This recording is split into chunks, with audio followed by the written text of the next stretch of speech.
Hey, good morning, guys. Welcome back to the Rod Shop. Today is a chaos-filled day in the Rod Shop, so stick around. Typically, when I'm shooting a video with you guys, Rod Shop's relatively clean. I got one rod going, or maybe a couple, and I show you start to finish, or at least a section of a rod build. Today, I thought I'd bring you along and show you the reality in a high-production, chaotic Rod Shop. So here's where we're at.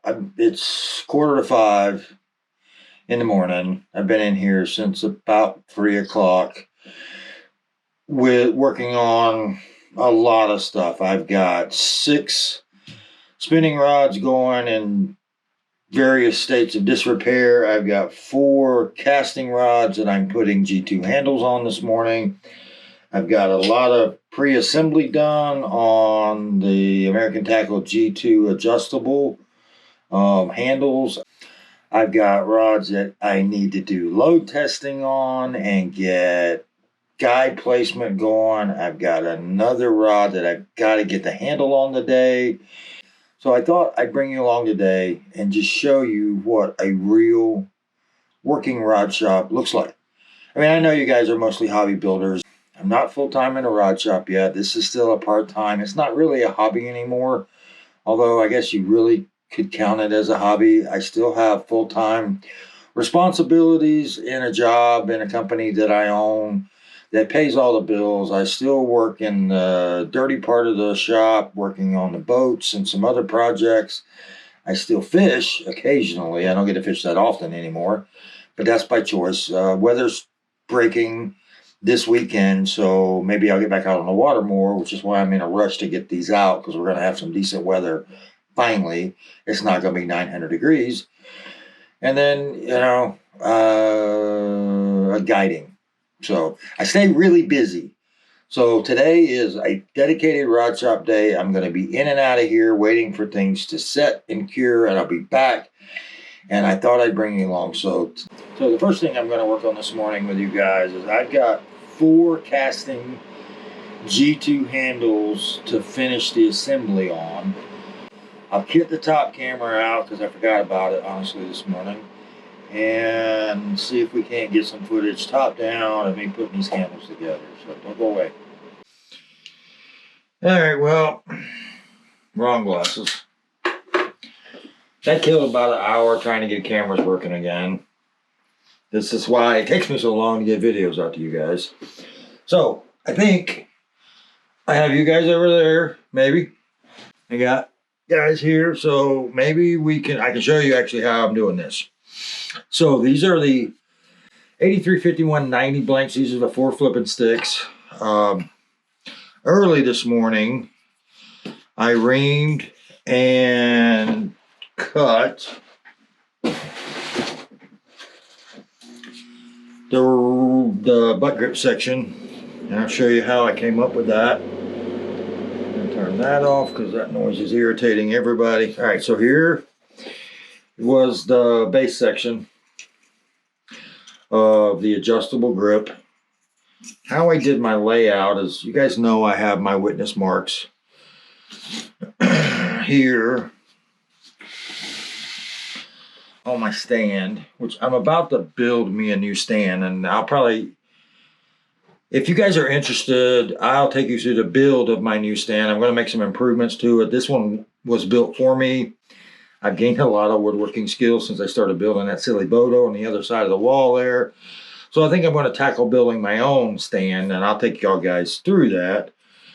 But what I did for my layout and to figure out where to cut this section, because at 12.5, which is what I'm going to set these triggers at, this is too long. It's adjustable for a reason. It could be out to about a 15-inch trigger length, but at 12.5, you have to remove some of this base section here. So what I did is I took my framing square, and it's underneath the edge of my stand, so I've got a stop. I have my butt cap trim. Now, this is an idea that wasn't mine. But one of you guys came up with the idea of putting a logo, initial, or something in the silver part of the butt cap. And I can't remember who it was. I'll look back through my comments in previous videos, but I get so many of them now. I may not be able to find it, but whoever you are, thank you. Take credit for it in the comments below, because this was a great idea. They told me they had put it in just in a socket, but I was doing 10 at a time, so I took a piece of scrap wood and drilled multiple holes, because I did 10 of these at once. So what I did was I put my small piece of label on here. These are for a specific client. If I was just building for myself or building stock rods, I'll probably put the FDX logo in there. It's a really cool idea. Wish I had thought of it, but I'm glad you guys told me about it. So what I did is I put them in here, put my logo on, and then put the rubber piece around the stainless, or I guess that's aluminum trim in the butt cap. Took a little bit of epoxy, dropped down each one, let it cure. It's beautiful. It's a great idea. So anyway, that's where that came from. Oh, and then what I did to get this layout is I'm going to put the entire assembly together. Oh, missing a part. And I laid it in here up against my stop. And then this obviously was still out here somewhere. I don't know if that's the right one. It's probably not. I cut a bunch this morning. And then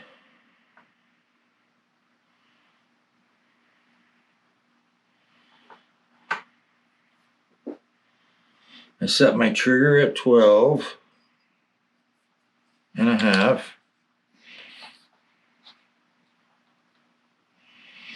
And what I did is I decided I would like direct contact between my arbor and the blank in this area inside here.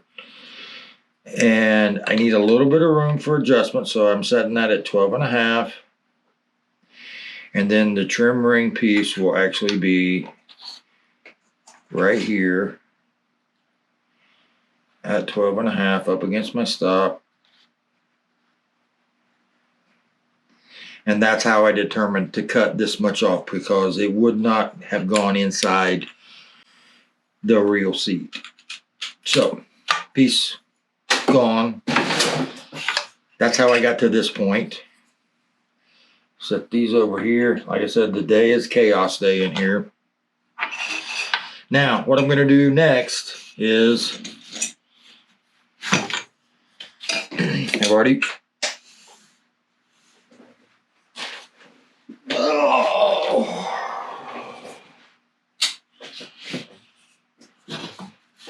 I've already reamed these. I reamed these this morning. I went ahead and reamed all 4 of them. Now what I do is I ream them a little over, because you really need to install them from the butt and not bring them down from the tip top. And the reason for that is you've got about 1.5 inch deep arbor made out of what feels like rubberized cork. They're really hard cork in here. And what I want to do, and that stops about right here. And so as I'm putting it on, I want to push any excess glue to pack up in here up tight against that arbor. Because if I had to pull it this way, I'd be pulling all the excess glue, epoxy off, and it would come out the back, and there'd be a void in here. So I try.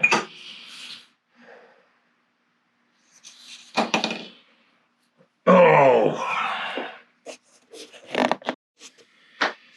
All right, I don't know how much of that you got. I have it on those camera days. I'm about to stop shooting because it's taking up too much of my day. I've got to get these built. So hopefully you got the last half hour of footage where I explain how I got all this stuff set, measured, cut, ready to go. Where we're at now is I have all of my butt grip pieces ready to glue up. And we're going to go ahead and do that. And I'm going to do all 4 of them, trying to save some time overall by mass producing these, at least staging the production of them so that I'm saving as much time as possible. Again, cameras are really irritating me today. They may be fish attractors by the end of the day. I don't have to buy me some new ones. So you guys might want to go ahead and become members, because I'm going to need the extra revenue because I'm pitching all these cameras if they keep screwing up on me. I don't know. I'm just kidding. But membership is a good idea. If you want to be a member of this channel, all it takes, you got to click the join button, which is, I don't know, I think it's right down there somewhere maybe. It costs $5 a month. It supports the work that I do here with camera gear, and it also gets you unlimited access to Zoom rod and building classes, where they're going to be no more than 10 on 1 at a time. We'll do an hour and a half at a time. Getting ready to schedule another one of those coming up here in the next couple of weeks. But if you're getting some out of this channel, go ahead and support it. Click the like button, hit the subscribe button, all those things that everybody tells you how to do, whatever. I don't know. You know how to be a YouTube watcher. I'm still learning how to be a YouTube content creator. What I really like to do is build rods. So let's get back to the rod building. All right. So it's arbor up time. I'm going to slide my stand down here, get my 1/2-inch masking tape out, and I'm going to figure out where I want my front arbor. So I'm gonna set this up flush like that. And I'm just gonna throw a piece of tape here as a reference point for a few minutes. Pull that back off. Slide that back. Now I'm just gonna build me an arbor right here to keep this section of the butt grip centered. Got about 1 wrap too far. And still just a smidge too tight. I want a pretty good coat of epoxy in there. Here's my front arbor. I'll throw an intermediate arbor in here just to keep epoxy in place. The only reason for this intermediate arbor is that as I slide it on, I want to keep as much epoxy packed back in here to make solid contact as I can. So this one doesn't have to be as tight. I just want it to barely touch. There we go. So what will happen is plenty of epoxy. And as I start pushing it up here, it's going to start packing up in the front of this installed arbor and behind this arbor, so I will get a solid epoxy contact right here where your hand's going to be. You have blank solid epoxy, palm of your hand right there as you're holding the rod. So all right, so now we're ready to glue up the first one, but since I'm doing this assembly line style, which will save some time, I'm going to go ahead and arbor up the other 3.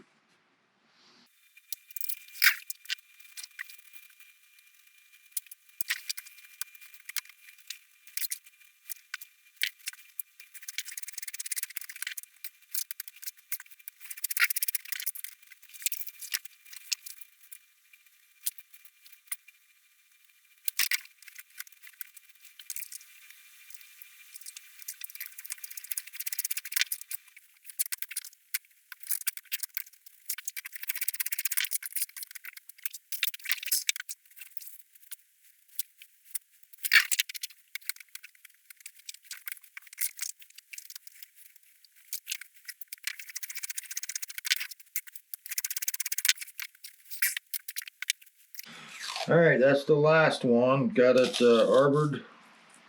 Now I'm going to do some balancing work. So I've got my rear, or my butt grip actually, with the butt cap on it. I'm going to go ahead and pre-assemble the whole wheel seat.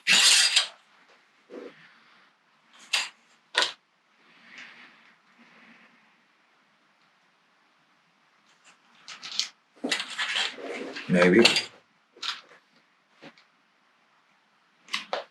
That fits pretty snug.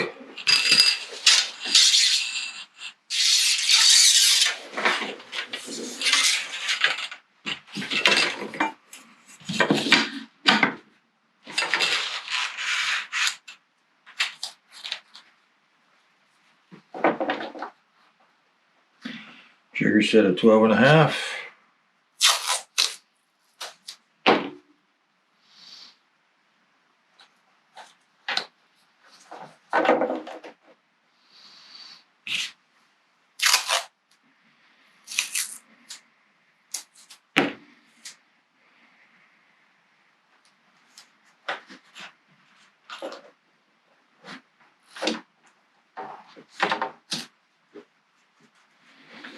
And so I have the rod basically assembled by tape. There's going to be some weight of some epoxy in there, but this is a big boy flipping stick and it's tip heavy. And I don't like tip heavy, so I'm going to pull out some lead. Okay, so what I've dug out of my trash lead box, some old, these are probably, they feel like they're about 5/8.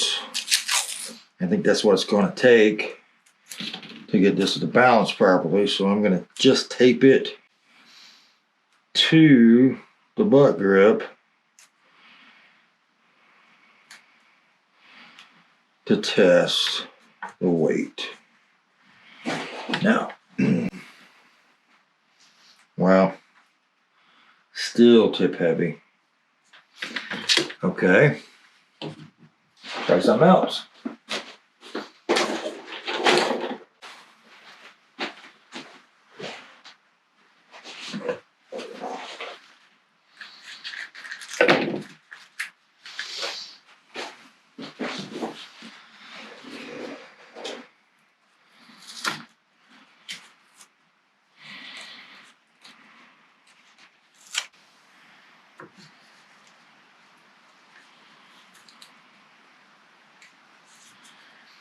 Let's see how this goes. Now we're talking. Now, I know you guys think I'm crazy to put a 1 ounce tungsten weight in the butt of a light rod, of a lightweight rod, high-end blank, but I will assure you that the person who's going to be using this flipping stick is going to really appreciate the fact that it doesn't weigh 2 ounces already tip heavy. So I'm going to bury 1 ounce tungsten weights in the butt of these rods. Again, I'm going to get a ton of comments, I'm certain, about how can you do that. Well, what I encourage you to do is try it, because I will assure you that if you're building one for yourself, you'll thank me. And if you're building one for clients, they'll thank you. So, all right, so I've got my 4 1 ounce tungsten punch weights.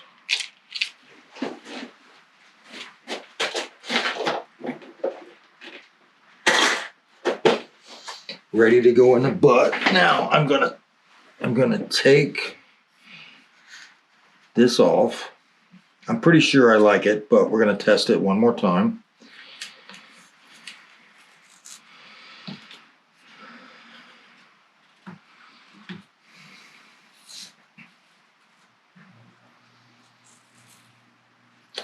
Now, I don't know if you noticed that, and I'll explain why when I'm gluing it up, but I had a short piece of masking tape right here, and I'll show you why in a few minutes. What I'm going to do now is just make sure this tungsten will actually fit in, and it will perfectly, almost snug in there. I'll put it back on.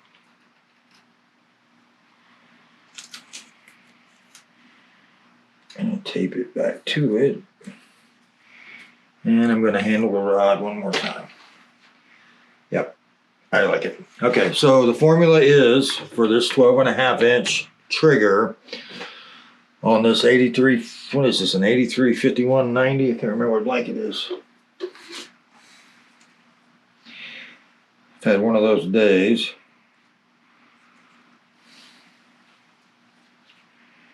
Yeah, these are the 83 5190 MB765. They're 7 foot 6-inch long, Modfast medium heavy, but honestly it fishes more like a heavy. It's a perfect blank for a flipping stick for up to 2 ounces. So I've got my assembly formula ready. I'm going to take a quick break, maybe get some breakfast because it's already 6 a.m. I've been in here 3 hours now. Come back and we'll glue all 4 of these up, and that camera quit. You gotta be kidding me.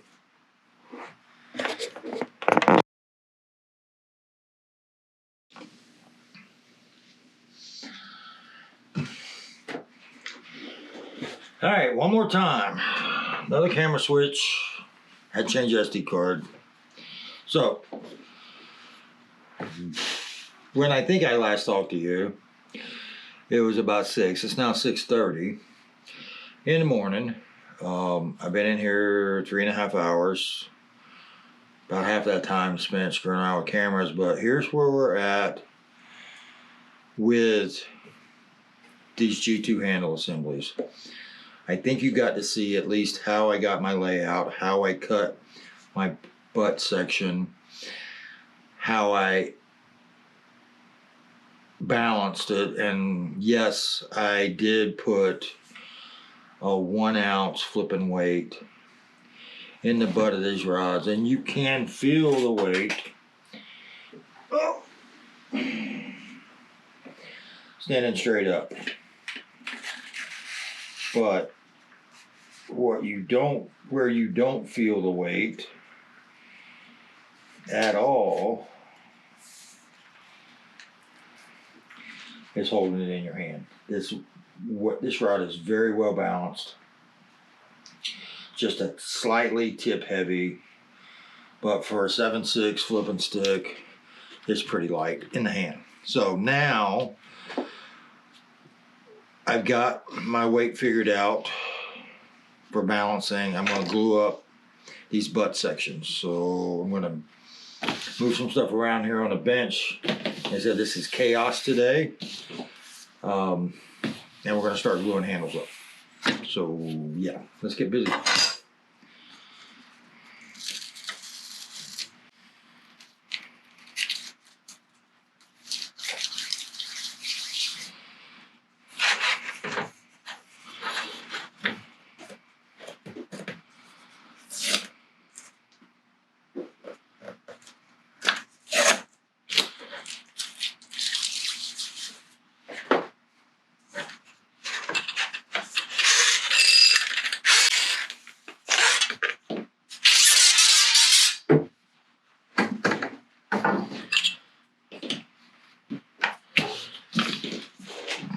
All right, I told you guys that I had put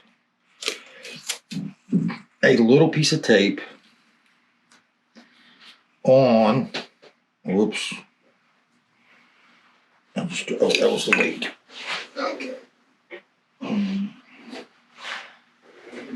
I had put a little piece of tape on this butt grip. And the reason I did that is there is a tiny little American Tackle AT watermark right there that I like to have up on the grip when you're holding it.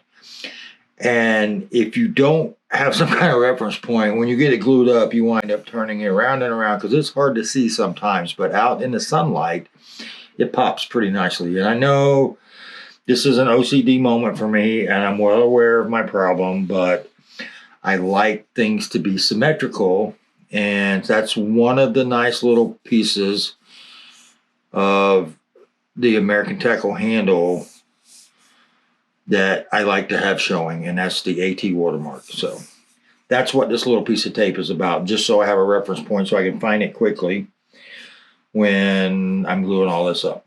Now, we're going to glue all of this together at once.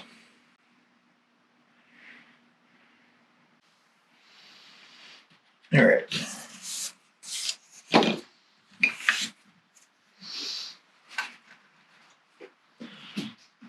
Do a real quick cleanup here. Just get the tape residue off the back of the blank here where the model number was on it.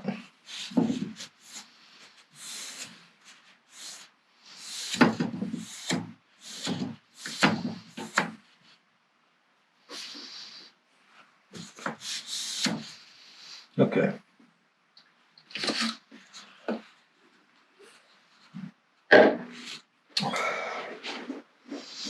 Couple popsicle sticks.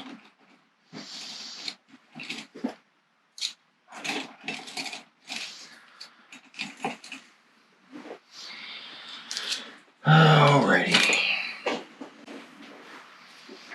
I'm gonna give my Quick Bond U40 10-minute paste. I've got my little spatula pick here.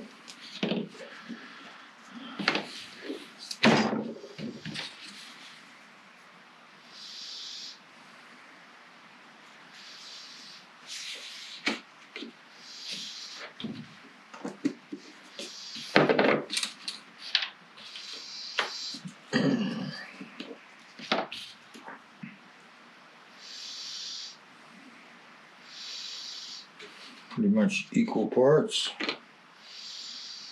Could use a little more.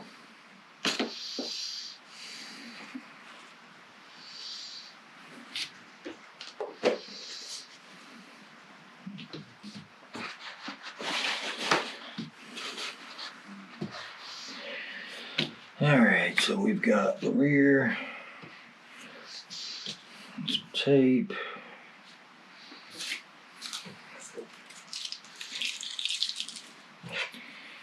Make up a little tape ball.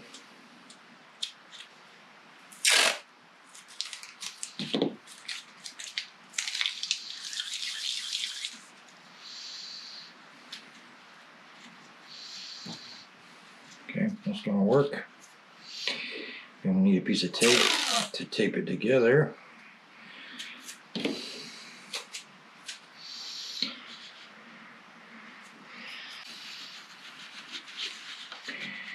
Okay, first thing I'm gonna do, now that I got my epoxy mixed, I'm gonna put a pretty good amount in the blank.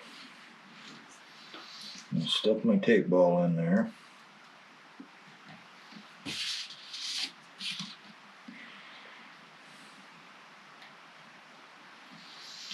And put some more epoxy in the blank.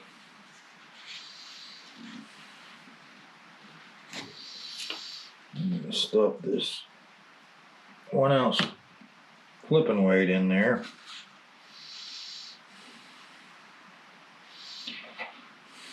I would have preferred to have not done that.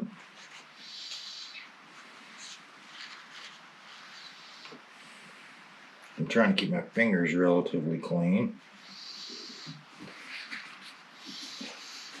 Alright, that wasn't the end of the world. I'm going to shove it in a little bit. Stuff it full of epoxy.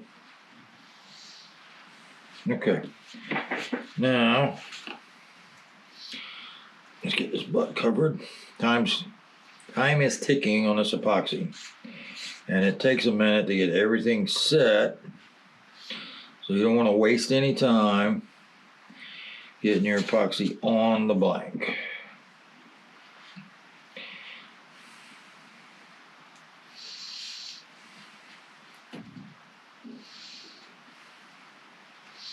The arbor's covered nicely.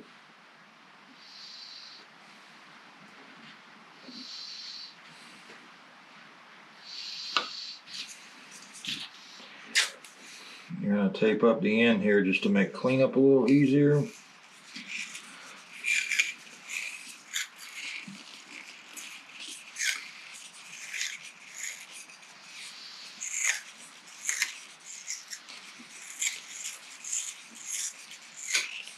Should have done this ahead of time, but I didn't. Okay, got a dry spot on my blank there.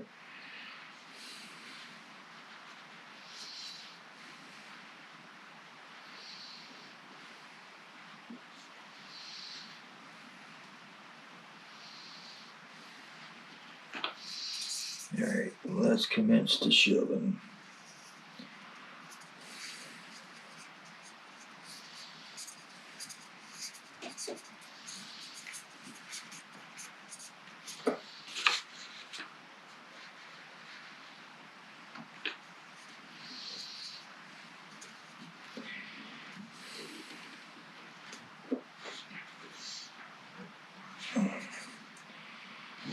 Alright, just getting to that arbor interior. This is the, trying to get it up over the built-in arbor.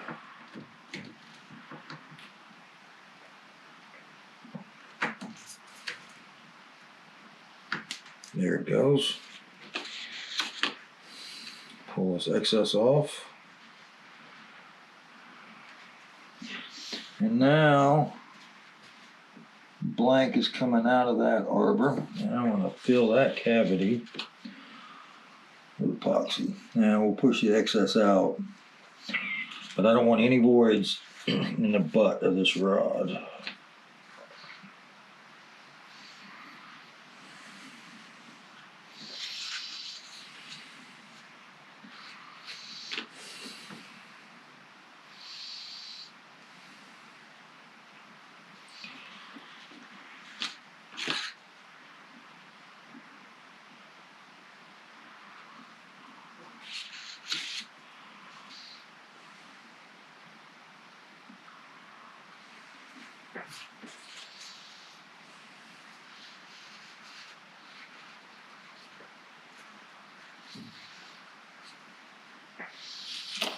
Okay, now it's time to glue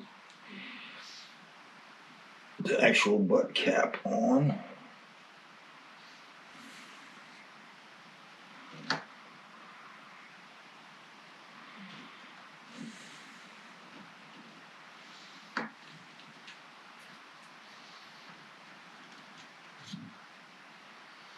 And it's got some air pressure in there, so it's trying to push off.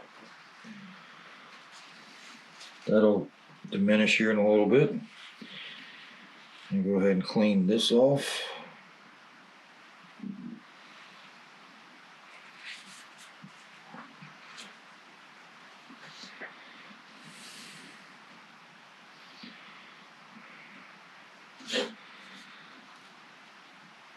Now what I want to do now is I'm going to line up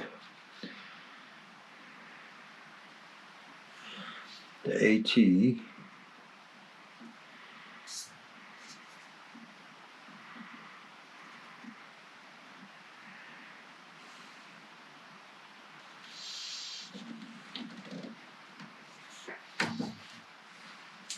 And I just put my hands in the epoxy, which I did not want to do.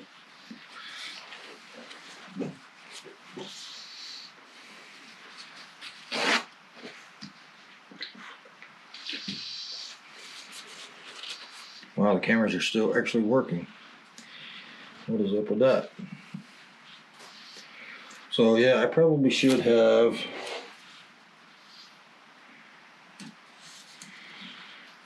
found the opposite side of the blank, which I'm getting ready to do right here. It's a piece of cake to do it. There's my spline. I'm going to transfer that mark to the overlap tape here. I'm going to fold it back on itself, lining the marks up again.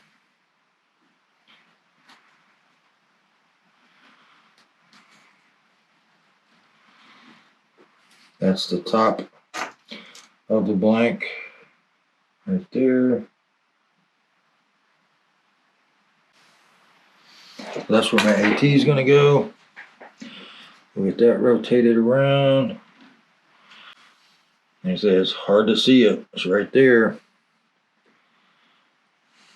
Okay, we'll get the initials rotated around where they're vertical up to the top.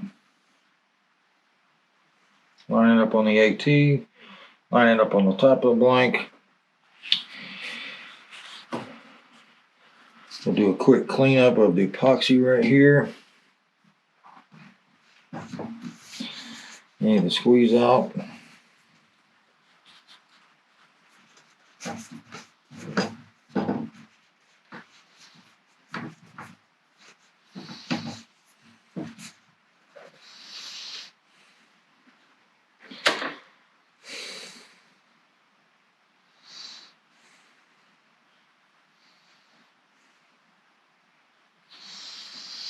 Now I'm going to take this off.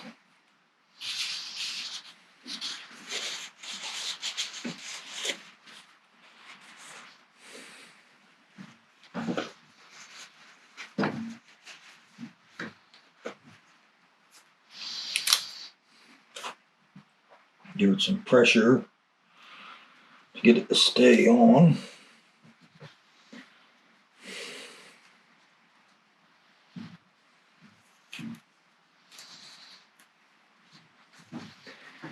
Where it belongs. I'm going to peel this off.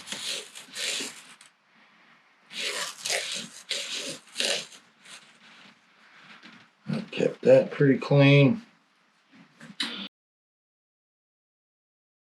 It'll be buried inside the rear grip, but the tolerances are pretty tight between the trim piece and this butt section. So just to save yourself some time, go ahead and keep it nice and clean, or you'll be sanding that glue residue off when you go to put the whole handle together.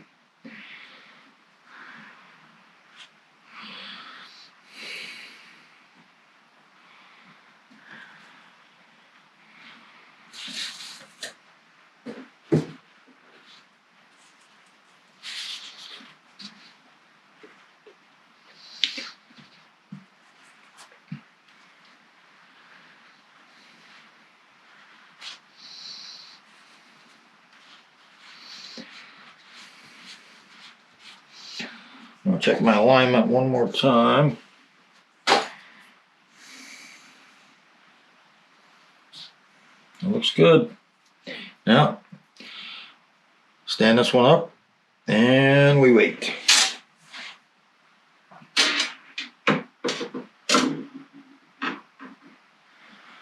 And we'll go to the next one. So when we come back, I'll have all four of these glued up, ready to assemble the rest of the handle. I will have had a shower and some breakfast. So yeah, and the damn camera just quit again. Okay, fine. So I'll see you in a little bit.